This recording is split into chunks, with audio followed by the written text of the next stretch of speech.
शेख हसीना या सध्या भारतामध्ये आल्याचा अपडेट समोर येतोय आणि बांगलादेशमधली आपण थेट दृश्य पाहतो ज्या ठिकाणी नागरिकांकडून जल्लोष केला जातोय।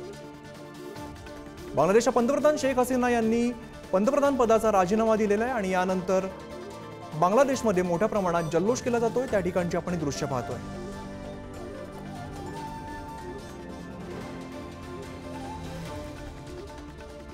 खरं तर लष्कराने या आंदोलनातून माघार घेतल्यानंतर पंतप्रधान शेख हसीना यांच्याकडे काही पर्याय नव्हता आणि त्यानंतर त्यांनी राजीनामा दिलेला आहे। आपण पुन्हा एकदा जाऊया, आमचे प्रतिनिधी शिवाजी काळे आपल्या सोबत आहेत। शिवाजी, खरं तर बांगलादेशमधून जी ताजी दृश्य दिसतात त्यामध्ये बघायला मिळते की मोठ्या प्रमाणात त्या ठिकाणी जल्लोष सुरू आहे। शेख हसीना यांचा राजीनामा व्हावा अशी इच्छा लोकांची होती। खरं जर पाहिलं तर जानेवारीमध्ये जे निकाल लागले होते त्याच्यामध्ये साधारण 300 जागांपैकी 250हून अधिक जागा ह्या शेख हसीना यांच्या पक्षाला मिळाल्या होत्या। त्यामुळं त्यांच्याबद्दल जो होता एक आनंद त्यांच्या पक्षाला होता, मात्र विरोधी पक्ष यामध्ये कुठेच नव्हता। मात्र खरी जी थिणगी पेटली होती ती म्हणजे सगळ्यात महत्त्वाचं म्हणजे आरक्षणाच्या मुद्द्यावरून पेटली होती आणि बांगलादेश जो 1971चा जो स्वातंत्र्य लढा होता त्याच्यामध्ये सहभागी होणाऱ्या जे सेनानी आहेत किंवा त्यांचे कुटुंब आहे त्यांना एक मोठं आरक्षण जे होतं ते बांगलादेशकडनं दिलं जात होतं। त्याची संख्या हळूहळू कमी होत गेली होती आणि ती शेवटी 7% आली होती। 93% जे आरक्षण होतं 5% देण्यात आलं होतं, इतर 2% आरक्षण होतं, तर ते आरक्षण 93% आता खुलं करण्यात आलं होतं। या सगळ्या पार्श्वभूमीवरती सर्वोच्च न्यायालयाचे निर्णय झाले होते आणि वातावरण शांत होईल अशी अपेक्षा।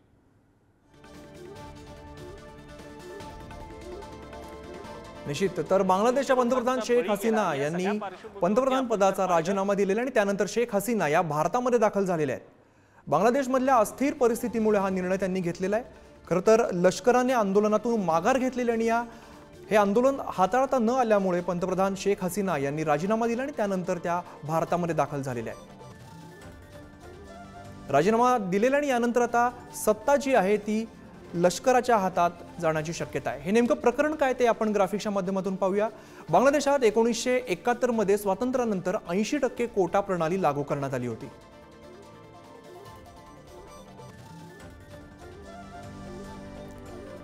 स्वतंत्र सैनिकांच्या मुलांसाठी 30%, मागासलेल्या जिल्ह्यांसाठी 40% आणि महिलांसाठी 10% आरक्षणाची तरतूद यावेळेला करण्यात आलेली होती।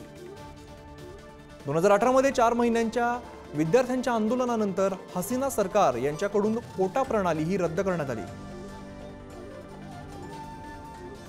गेल्या महिन्यात 5 जून रोजी सर्वोच्च न्यायालयाने सरकारला आरक्षण पुनर्स्थापित करण्याचे आदेश दिलेले होते।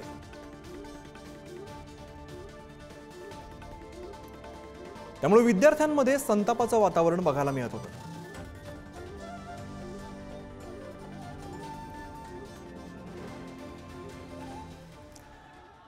तर बांगलादेशमधले आपण सध्या दृश्य पाहतोय। पंतप्रधान शेख हसीना यांनी पंतप्रधान पदाचा राजीनामा दिल्यानंतर अनेक नागरिक हे रस्त्यावरती उतरलेले बघायला मिळतात। काहीसं अशांततेचं वातावरण या ठिकाणी बघायला मिळतंय।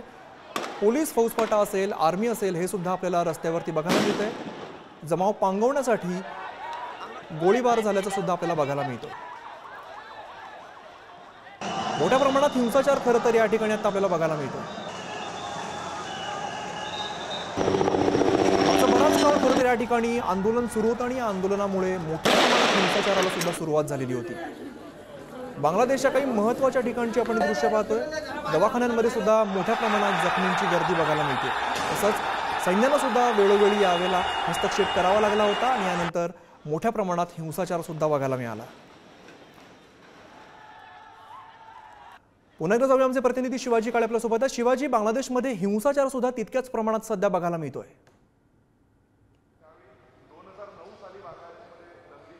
सध्या देशामध्ये बांगलादेशामध्ये मोठा हिंसाचार सुरू असल्याचं आपल्याला पाहायला मिळतंय। मात्र जी माहिती मिळते त्यानुसार शेख हसीना यांनी राजीनामा दिलेला आहे। राजीनामा दिल्यानंतर त्या एका आर्मीच्या हेलिकॉप्टरमध्ये बसल्या, त्याचबरोबर त्यांची बहीण जी आहे त्यांनी देखील देश सोडल्याचं समजतंय।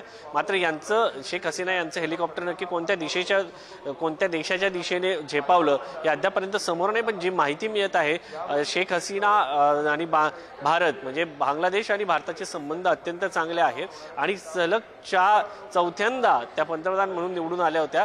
त्यामुळं शेख हसीना आणि भारताचे संबंध अत्यंत चांगले आहेत आणि त्यामुळेच त्या भारतामध्ये येतील। पश्चिम बंगाल या ठिकाणी त्यांचं हेलिकॉप्टर लँड होईल असं सांगितलं जात आहे आणि त्यानुसार त्या भारतामध्ये येतील। त्या भारतामध्ये राजाश्रय घेऊ शकतात, कारण सध्याची परिस्थिती जोपर्यंत शांततामय होत नाही तोपर्यंत अत्यंत महत्त्वाची ही बाब आहे।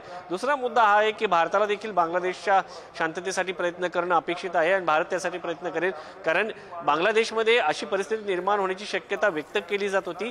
त्या पार्श्वभूमीवरती भारताच्या उच्चायुक्ताने काही ॲडवायझरी देखील जारी केली होती आणि या सगळ्या पार्श्वभूमीवरती जर पाहिलं तर आता ही हिंसाचार आपल्याला पाहायला मिळतो। जसं खरं तर तात्विक कारण हे आरक्षण त्याच्या पलीकडे তবে আমরা দেখছি যে গত আজকে সকাল 10টার দিকে যখন শহীদ মিনারে शेख मुझब्बिर रहमान यांच्या पुतळ्याजवळ आंदोलक जमलेले आपल्याला दृश्यांमध्ये सध्या बघायला मिळत आहे। मोठ्या प्रमाणात हिंसाचार सुरू आणि या ठिकाणी पुतळ्यापाशी अनेक आंदोलक जमल्याचं आपल्याला बघायला मिळत आहे। একজন মারা গেছে, তারপর কিন্তু এই পরিস্থিতি আরো ঘোলাটে হয়ে গেছে। সকাল থেকে পুলিশের পক্ষ থেকে बांगलादेशच्या रस्त्यांवरती अनेक नागरिक उतरलेले आपल्याला बघायला मिळतात। मोठ्या प्रमाणात हिंसाचार सुरू असल्याचं बघायला मिळत आहे। बांगलादेशच्या पंतप्रधान शेख हसीना यांनी पंतप्रधान पदाचा राजीनामा दिल्यानंतर या सगळ्या घडामोडी आता बघायला मिळत आहेत। আপনারা দেখতেই পাচ্ছেন কি পরিমাণ উল্লাস করছে।